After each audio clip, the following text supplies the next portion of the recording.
This one's carrying a very heavy burden on his back. You see this whole family of quartz crystals sitting there, which was most likely another quartz crystal at a stage.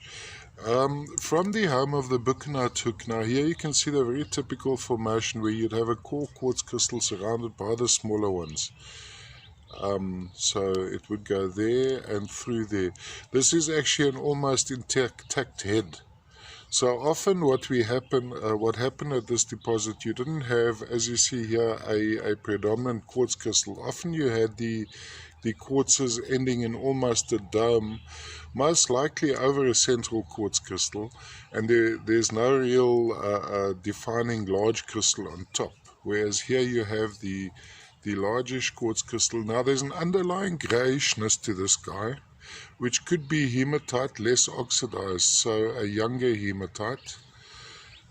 Lovely size. This is a hand length, so it's a pretty good, what's it, about 3 inches, 3 inches plus, nearly 4 inches, if not 4 inches. Let's show you the core of the crystal at the back. There you have the central quartz crystal, and which is surrounded by the smaller ones. Now, color is usually determined by what happens around the edges of the crystal formation.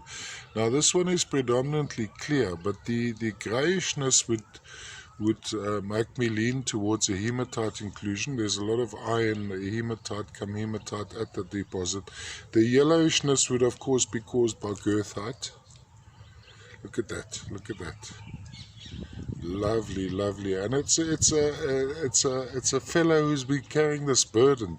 So maybe lean him over on a stand and help him on his way with the weight he's carrying on the one wing.